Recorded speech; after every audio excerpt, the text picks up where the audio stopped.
Good afternoon, everyone. My name's Camila. And I'm Carlos.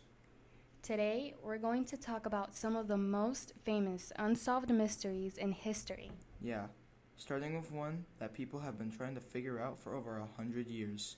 The case of Jack the Ripper. This case takes us all the way back to 1888 in London, specifically in an area called Whitechapel.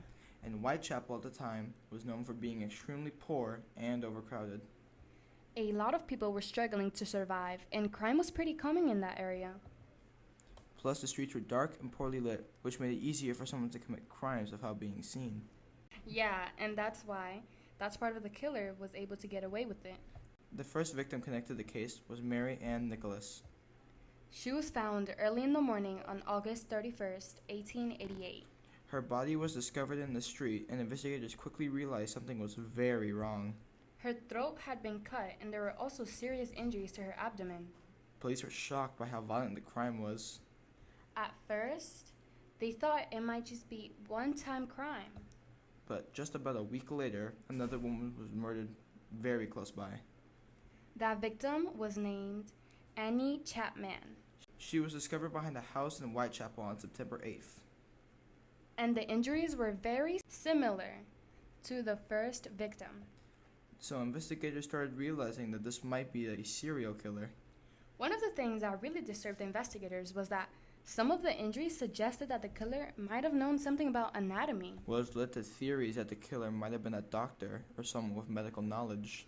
Then something even more shocking happens. Yeah, historians call it the double event. 2 murders happened on the same night. The first victim was Elizabeth Stride. Her body was found in an alley, But interestingly, she wasn't mutilated like the other victims. which made investigators think the killer might have been interrupted before he could continue. Less than an hour later, a victim was found. Her name was Catherine Edwards. And that crime scene was even more disturbing. The injuries showed that the killer had spent more time there. Around this time, newspapers started receiving a strange letter. The letter was signed with a name that would soon become famous. Jack the Ripper. The person who wrote it claimed responsibility for the murders and even mocked the police. Although later on, some historians believe that the letter might have been a hoax. The final widely accepted victim was Mary Jane Kelly. She was killed on November 9th, 1888. Unlike the other victims, she was murdered inside a small room instead of outside. Which meant the killer had more time, and the crime scene was extremely disturbing. After that, the murder suddenly stopped. And the identity of the killer was never discovered. So, I don't know, but them saying that he might have known something about anatomy really scares me. That's nuts, man, yeah. Bro, because, imagine being a killer and then, imagine, opening up a case about that murder. Then you're just seeing, dead bodies, look like they've been surgically cut. That's, really scary.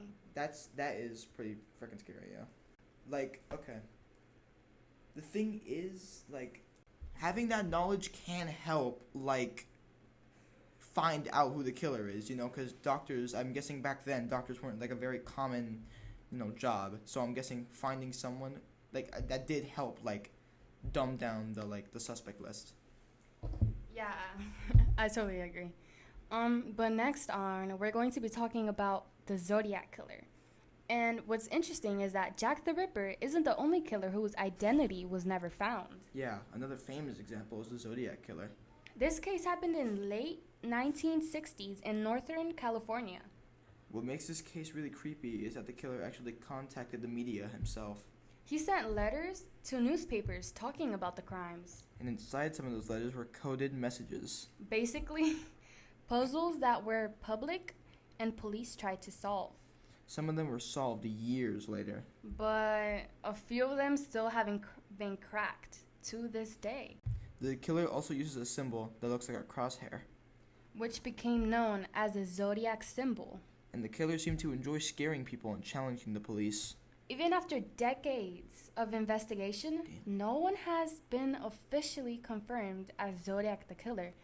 My thoughts on this is a lot because Imagine working on this. Imagine you're a policeman. You're working on this case for decades. I mean, decades.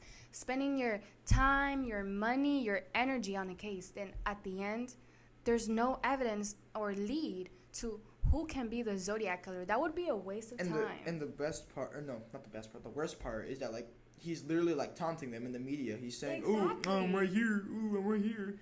You know, that's like, That's basically making them a He was too troll. confident in that. Yeah, he was being really confident. He I knew would what he was honestly doing. be so mad.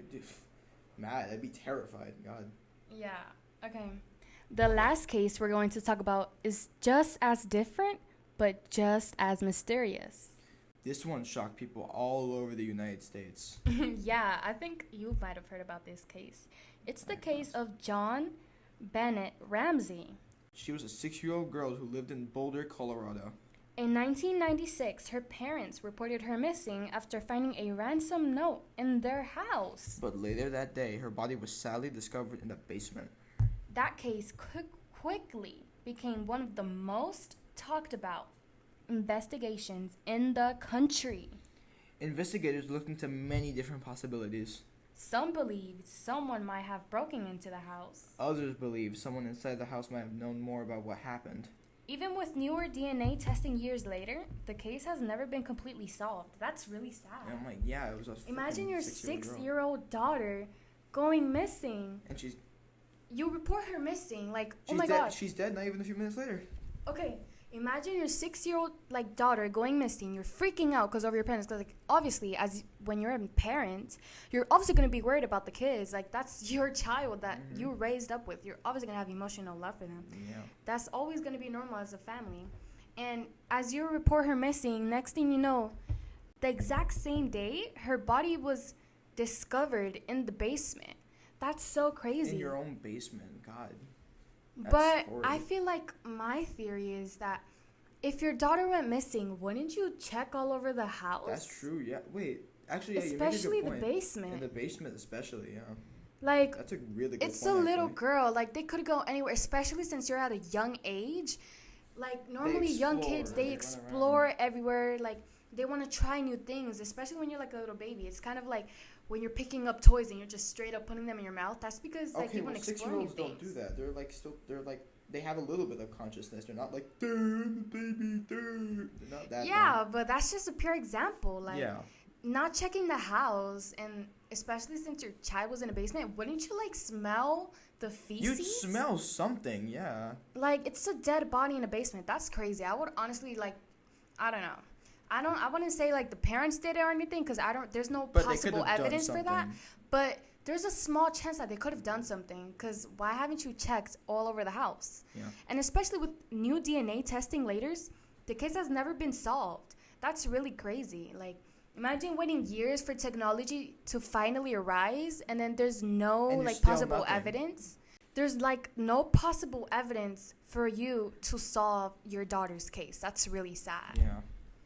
And it's honestly kind of unsettling that these cases are still mysteries today. Yeah, especially when you realize how much time has passed between them. But people are still studying these cases and trying to find answers. So hopefully one day the truth will finally come out. Thanks for listening to our discussion today. We'll see you next time.